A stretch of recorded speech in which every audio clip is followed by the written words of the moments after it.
नमस्कार प्रिय छात्रों छात्राओं। आज अपन प्लेटो के साम्यवाद की चर्चा करेंगे। पिछली जो क्लास थी, अपना वीडियो था, उसमें अपन ने संपत्ति के साम्यवाद की चर्चा करी थी। संपत्ति का साम्यवाद के संदर्भ में और अपन आगे चर्चा करते हैं।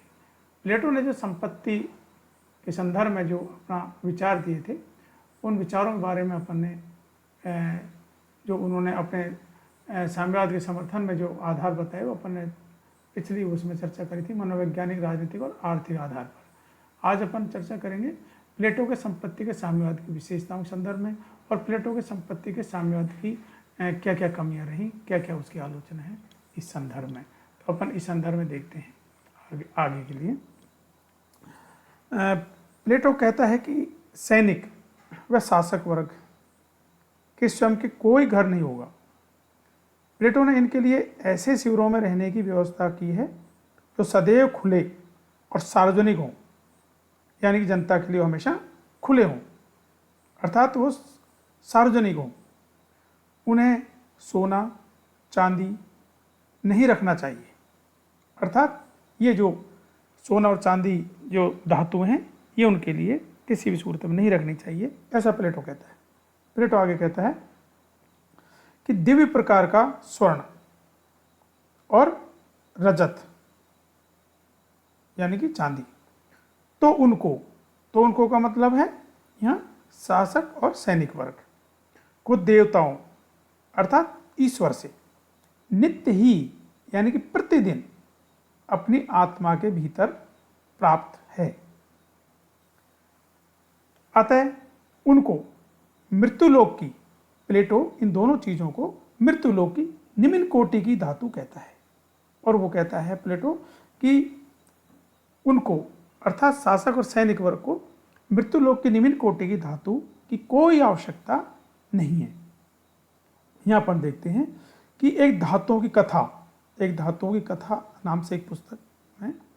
शासक को सोने से, सैनिक को चांदी से और किसान, शिल्पियों और सामान्य जो कर्मचारी हैं इनको और अन्य कुछ व्यवसाय में काम करने वाले लोगों को इस धातुओं की कथा के अनुसार लोहे और पीतल से भगवान ने बनाया है, ऐसा कहा गया है। प्लेटो के संपत्ति के साम्यवाद की अपन अब विशेषताओं के संदर्भ में चर्चा करते हैं। पहली विशेषता है प्लेटो के संपत्ति के साम्यवाद की, यह साम्यवाद सब नागरिकों के लिए नहीं किंतु केवल शासकों के लिए है। यह समाज के सर्वोत्तम व्यक्तियों के लिए होने के कारण अभिजात वर्गीय साम्यवाद है, एरिस्टोक्रेटिक इलिट वर्ग के लिए। इसका उद्देश्य सारे समाज का कल्याण है। अर्थात पहली विशेषता है कि यह सभी के लिए नहीं है, सिर्फ दो वर्गों के लिए ही है। दूसरा है इसका तपस्यात्मक स्वरूप है, अर्थात इस साम्यवाद की दूसरी विशेषता है कि इसका तपस्यात्मक स्वरूप है। कैसे? यानी कि उन्हें बीतराग सन्यासी की वृत्ति अंगीकार करने के लिए विवश करता है प्लेटो। उन्हें का मतलब वही शासक और सैनिक वर्ग के लिए, जिन्हें भोजन के अतिरिक्त कुछ वेतन भी नहीं मिलता। वे चाहे तो भी यात्रा नहीं कर सकते, वो चाहे तो भी अपने रिश्तेदारों को, अपने प्रियजनों को कोई किसी प्रकार का उपहार नहीं दे सकते। अतः उन्हें अपने भौतिक सुखों का बलिदान करके राज्य को अधिकतम सुखी बनाने का तपस्यात्मक मार्ग वर्ण या स्वीकार करना चाहिए। अर्थात यह भोग का नहीं बल्कि त्याग का मार्ग है। ये इसकी सबसे बड़ी दूसरी विशेषता है। जैसा कि अपन ने देखा है कि जो तपस्वी होते हैं, जो सन्यासी होते हैं, वो किसी चीज़ से कोई लगाव या अटैचमेंट नहीं रखते हैं, और उसी तरीके से शासक और सैनिक वर्ग के लिए इस संदर्भ में कहा गया है प्लेटो के द्वारा। तीसरी विशेषता है प्लेटो इससे तात्कालिक उस समय की जो राजनीतिक जो परिस्थिति थी उसमें जो दोष व्यापक थे, उन दोषों को दूर करना चाहता था। चौथी विशेषता है शासक के विशुद्ध विवेक की रक्षा करना, अर्थात प्लेटो के आदर्श राज्य में निर्लिप्त, निष्काम, प्रज्ञावान तथा जितेंद्रिय दार्शनिकों का शासन होगा। उसे कंचन और कामनी ही पथ भ्रष्ट कर सकती हैं या कर सकता है। अतः प्लेटो संरक्षकों को इनसे मुक्त करता है, अर्थात कंचन और कामनी से मुक्त करता है, क्योंकि ये उसको पथभ्रष्ट कर सकती हैं। इसलिए अगली और पांचवी विशेषता है राज्य की एकता की रक्षा। उस समय यूनान के विभिन्न राज्यों में विभिन्न वर्गों के बीच संघर्ष चलता रहता था। इसलिए इस संघर्ष को समाप्त करने के लिए प्लेटो ने ऐसा किया जिससे निर्धन वर्ग शासक वर्ग से अर्थात संरक्षक वर्ग से घृणा या ईर्ष्या न करे। इस आधार से यह राज्य की एकता की रक्षा का सिद्धांत या विशेषता भी कहलाती है।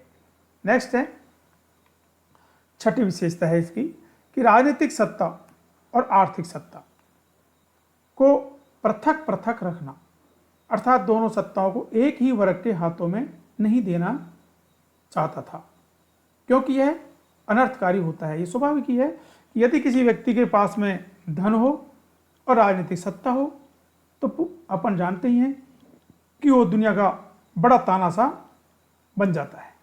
और ये दो दुनिया की सबसे बड़ी शक्ति हैं, राजनीतिक शक्ति और आर्थिक शक्ति। तो प्लेटो भी यही कहता है कि ये दोनों जो शक्ति हैं, राजनीतिक और आर्थिक शक्ति, ये अलग अलग व्यक्तियों के हाथों में होनी चाहिए, एक व्यक्ति के हाथ में नहीं होनी चाहिए। नहीं तो शासक एक तरीके से सर्व कल्याण करने के बजाय वो स्वयं का कल्याण ही करेगा, स्वयं के हितों पर ही ध्यान देगा, अर्थात वो एक बहुत बड़ा तानाशाह सिद्ध होगा, ऐसा प्लेटो का कहना है। अब अपन आगे देखते हैं अरस्तु द्वारा प्लेटो के संपत्ति विषयक साम्यवाद की आलोचना।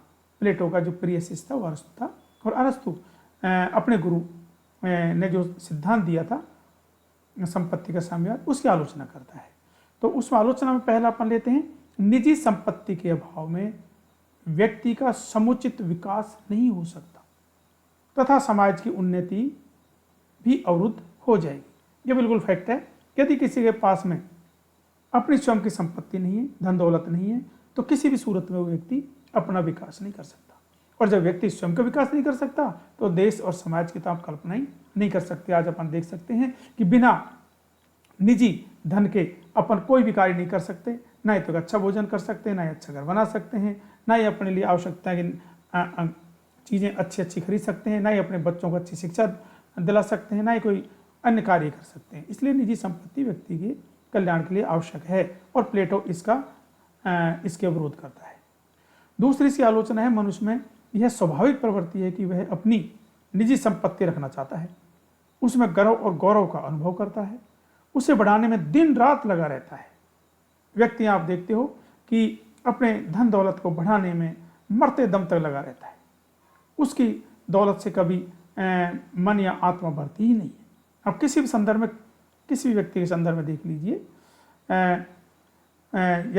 जड़मूल पदार्थ को छोड़ करके, तो इस स्थिति में अपन देखते हैं कि ये मनुष्य का स्वाभाविक है और स्वभाव भी है, स्वाभाविक प्रवृत्ति भी है, और अपने लिए वो ऐसा कुछ बहुत कुछ करना चाहता है जिसके लिए वो दिन रात संपत्ति एकत्रित करने में लगा रहता है। और यह साम्यवाद में यह लगभग एक इस तरह की व्यवस्था नहीं की गई है। तो ये भी एक बहुत बड़ी इसकी आलोचना है। तीसरी इसकी जो आलोचना है वो है व्यक्तिगत संपत्ति के कारण व्यक्ति परोपकार का मतलब है सेवा भाव, बिना किसी शुल्क के दूसरों की सेवा करना, अर्थात परोपकारी कार्य करना। इसको अपन दूसरे अर्थों में कहेंगे पुण्य कार्य करना। ये ऐसे सेवा कार्य हैं जिनको व्यक्ति बिना संपत्ति के नहीं कर सकता, जैसे अपनी दयालुता के आधार पर, अपनी उदारता के आधार पर, अपने मित्रों, साथियों तथा अतिथियों की सेवा सत्कार के लिए निजी संपत्ति का होना आवश्यक है। उसके मन में किसी की सेवा करने का भाव है या पुण्य कार्य करने का भाव है, वो बिना संपत्ति के नहीं कर सकता। इससे व्यक्ति को अत्यधिक, क्योंकि जब वो इस प्रकार का निस्वार्थ भाव से सेवा करेगा, परोपकार के कार्य करेगा, पुण्य कार्य करेगा, तो इससे व्यक्ति को अत्यधिक आनंद की प्राप्ति होती है और आत्मिक अनुभूति अच्छी प्राप्त होती है। और अपने तो यहाँ एक तरीके से पुनर्जन्म का सिद्धांत है और पुनर्जन्म के सिद्धांत में कहा गया है कि जो आदमी इस जन्म में अच्छा कार्य करेगा, पुण्य कार्य करेगा, उसको अगले जन्म में अच्छा स्थान मिलेगा। तो इस आधार से वो यदि अच्छा कार्य करता है तो अच्छा कार्य दो प्रकार के से कर सकता है, अपने शारीरिक सेवा के आधार पर और एक वो धन दौलत यानी कि पैसे के आधार पर। और यहाँ धन दौलत पैसे के आधार पर सेवा करने के लिए संपत्ति चाहिए, पैसा चाहिए, जिसकी कि प्लेटो अपने ये व्यवस्था नहीं करता। ये भी काफ़ी बड़ी आलोचना है। चौथी इसकी आलोचना है, प्लेटो राज्य की एकता बनाए रखने के लिए व्यक्तिगत संपत्ति का अंत करना चाहता है। प्लेटो कहता है कि राज्य में एकता होनी चाहिए। एकता कब होगी? जब व्यक्तिगत संपत्ति नहीं होगी, इसलिए व्यक्तिगत संपत्ति का अंत कर दो। किंतु यह एकता उपयुक्त शिक्षा द्वारा ही स्थापित हो सकती है। अपन भी इस बात को मानते हैं कि कोई जरूरी नहीं है कि किसी राज्य की एकता संपत्ति के अभाव में, शासक वर्ग के पास में संपत्ति नहीं हो तभी ये स्थापित होगी एकता। नहीं, यदि किसी देश के अंदर यदि बहुत ही उत्तम कोटि की शिक्षा दी जाए तो इस शिक्षा के माध्यम से भी उस राज्य में एकता स्थापित हो सकती है।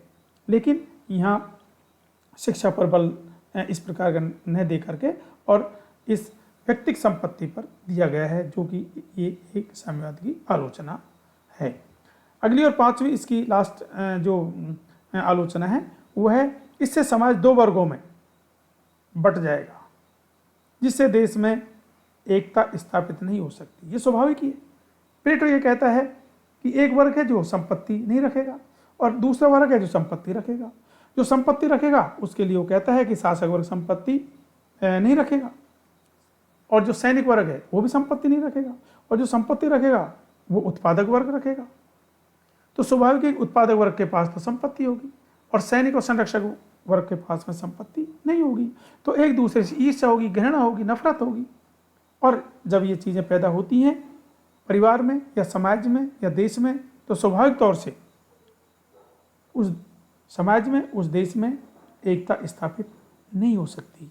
तो इससे जिस तरीके से आज हिंदुस्तान अनेक जातियों में, अनेक धर्मों में बटा हुआ है और हिंदुस्तान में इस प्रकार की कोई एकता देखने को नहीं मिलती, तो स्वाभाविक ही है कि यदि इस तरीके से यदि संपत्ति के आधार पर समाज में दो वर्ग बढ़ जाते हैं तो उनमें एकता स्थापित नहीं हो सकती और वो दोनों वर्ग एक दूसरे के शत्रु बन जाएंगे। प्रिय छात्रों छात्राओं, आज इतना ही। कल की क्लास में पढ़ लेंगे प्लेटो के स्त्रियों का स्वामित्व या संयुक्त स्वामित्व का एक तरीके से, या परिवार या स्त्रियों का साम्यवाद के संदर्भ में आगे चर्चा करेंगे।